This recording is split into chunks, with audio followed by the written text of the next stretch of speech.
Donc voilà, bonjour à tous, je suis Jean-Pierre Lambert, Scrum Master, mais aussi un peu coach technique. Je les aide sur les problématiques de tests automatiques de qualité. Et récemment, on m'a posé la question, c'est quoi le software craftsmanship? Toi qui sais tout, il faut que tu fasses une presse et que tu nous le racontes. Donc voilà, alors du coup j'ai fait, en très rapide, hein, je vais pas chronométrer, mais déjà au nombre de slides, ça devrait aller vite. Alors du coup, c'est quoi le software craftsmanship? Déjà, je vais prendre un niveau plus basique. Pour moi, selon moi, c'est quoi un développeur? Un vrai bon développeur. C'est bien entendu un codeur. Et bon, évidemment, s'il ne programme pas, c'est pas un développeur. Mais aussi et surtout, pour moi, c'est quelqu'un qui a la notion de qualité qui est vraiment ancrée, quelqu'un qui gère par les tests. On pourrait même dire quelqu'un qui a pris un peu de la hauteur.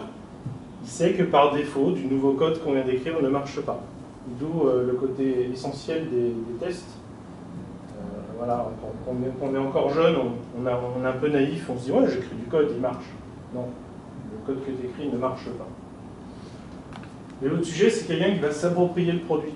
Quelqu'un pour qui le logiciel, c'est un moyen, ce n'est pas une fin en soi. La fin, c'est un produit, on construit quelque chose.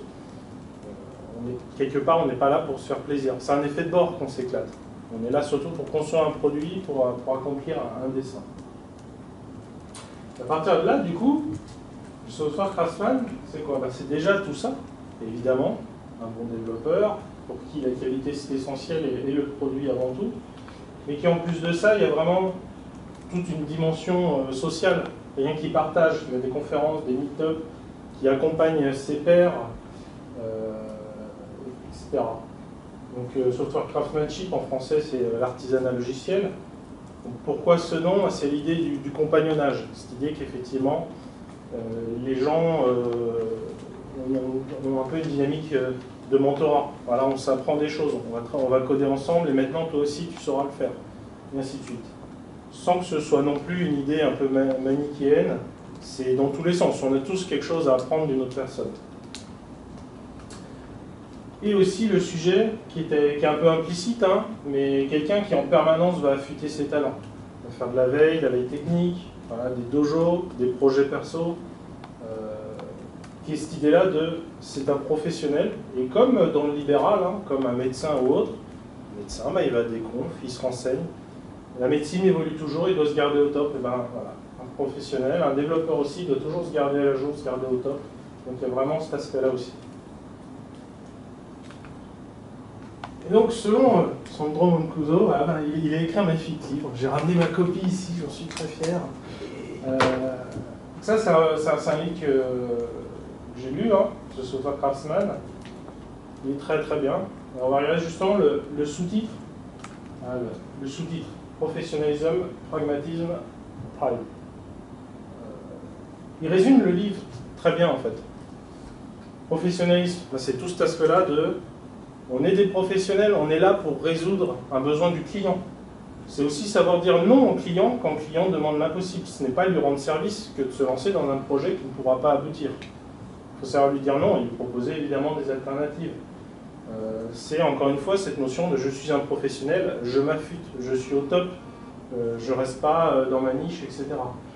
Donc c'est vraiment traiter le client comme la personne concernée, client au sens large, en tant qu'interne. On a un client aussi qui est son employeur. Pragmatisme, là oui, on répond à un besoin, on va prendre le meilleur outil qui répond à ce besoin-là. Ça peut être les bonnes pratiques. Si de nouvelles bonnes pratiques émergent comme étant meilleures que celles qu'on a aujourd'hui, on les adoptera. Et ça peut être aussi tout ce qui est techno, framework, autre. On prend celle qui répond aux besoins, et toujours aux besoins du client, qui répond à ce qu'il a besoin. Et en termes d'architecture, c'est faisons simple. Faisons un truc simple et évolutif, plutôt que d'imaginer un truc énorme qui pourra faire tout et n'importe quoi, y compris des choses qu'on n'imagine pas encore. Et Pride, la fierté, c'est l'idée que le développement logiciel, c'est un métier qui repose beaucoup sur la passion, en fait. C'est des développeurs passionnés qui arrivent à faire des grandes choses. Et donc tirer la fierté de ce qu'on fait, c'est très important. On est bon parce qu'on est passionné et qu'on tire la fierté de ce qu'on fait. derrière, il y a toute une notion de carrière qu'on construit. Bonjour. Bonjour. Et donc, le software craftsmanship, donc comme c'est un peu la mode, hein, toujours faire un manifesto. Donc on a aussi un manifeste du software craftsmanship, je ne sais pas si vous préférez en anglais ou en français. Parce que en français sur la slide d'après. C'est cette idée-là que toujours d'aller plus loin. Le manifeste agile, on est sur l'idée un peu d'opposer une option avec une autre. Les deux sont importantes, mais il y en a vraiment une à favoriser. Le manifeste du software craftsmanship, on est plus sur, voilà des évidences sur lesquelles nous sommes tous d'accord, mais le but c'est d'aller plus loin encore. Voilà, donc, évidemment qu'on veut des logiciels opérationnels, mais on veut aussi que ce logiciel soit bien conçu. Évidemment, on doit pouvoir s'adapter aux changements, mais on doit pouvoir constamment ajouter de la valeur. Enfin, ça, c'est l'idée de... Le code, il faut qu'il soit écrit de manière maintenable et en permanence, on peut continuer de reconstruire toujours dessus. Pas seulement les individus, leurs interactions, mais aussi une communauté de professionnels. On revient sur cet aspect-là de le craftsman. Il appartient à quelque chose de plus large et il est actif dedans. Et le dernier, pas seulement la collaboration avec les clients, mais aussi des partenariats productifs. Voilà. On n'est pas juste à travailler ensemble, mais on est vraiment embarqué dans ce qu'ils font et on les aide à aller beaucoup plus loin.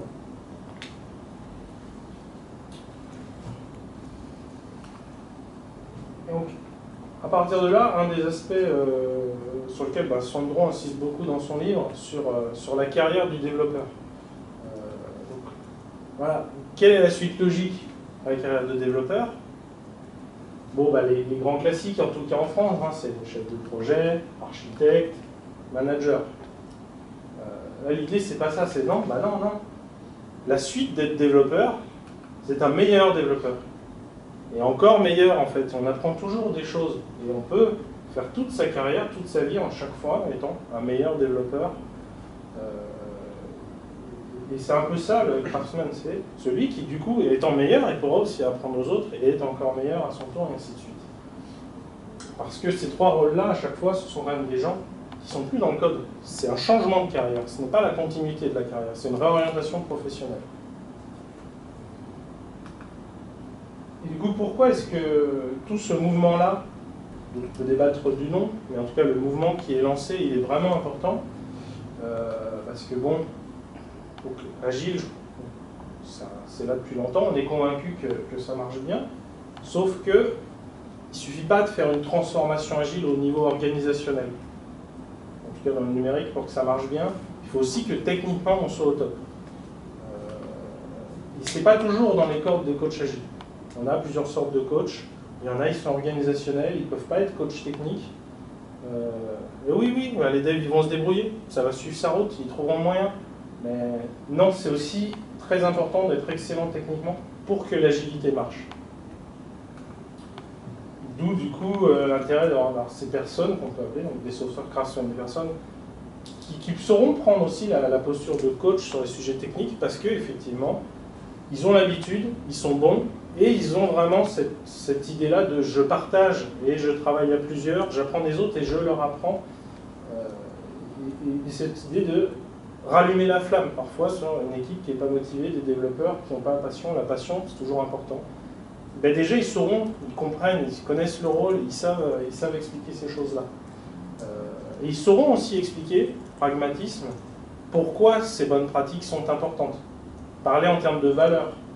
Un chef de projet, un PO, un manager, parler avec ses mots à lui et lui expliquer, tu vois, ça nous permet de livrer plus souvent, concrètement. Quand tu auras une demande, on pourrait répondre plus vite. Voilà. On ne parle pas en termes techniques, on parle en termes de la personne, et on sait justifier pourquoi ces bonnes pratiques sont bonnes. On arrive à les mettre en place. Si on motive tout le monde, on lance vraiment le mouvement. Et donc, par quoi commencer? Effectivement, il faut tout le temps se former en permanence, mais pour vous-même. Ne le faites pas parce qu'on est sur un projet qui permet de le faire. On ne le fait pas parce que ça va, voilà, on va être sur une techno, qu'on va dire non, vous faites pour vous-même parce que vous êtes des professionnels et c'est votre carrière et vous devez y arriver. Et du coup, potentiellement, la frontière entre le perso et le pro est très fine en fait. Voilà, on fait des projets perso pour rester au top techniquement, mais on revient sur la notion de passion. On fait ce job par passion, donc oui, c'est dur de faire la frontière entre les deux. Et des notions comme le salaire peuvent être un peu annexes, parce que finalement, pourquoi on fait du salaire, c'est pour s'assurer un futur, mais finalement, si on est bon, on trouvera toujours du taf.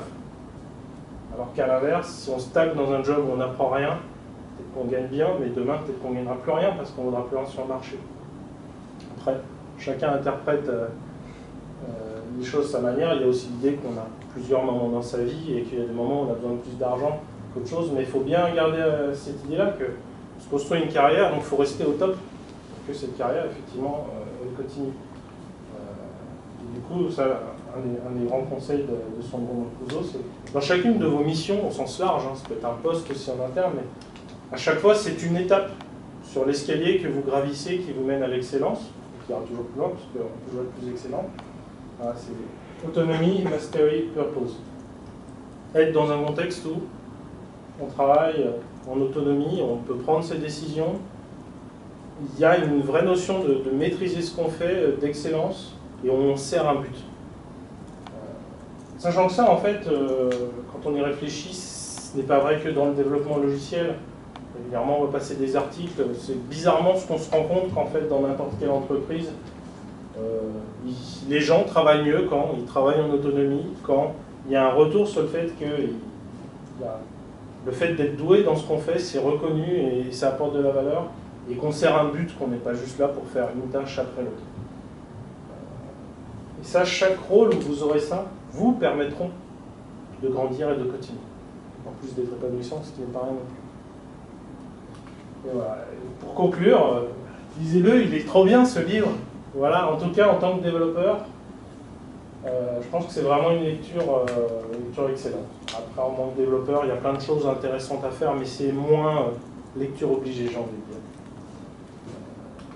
Voilà.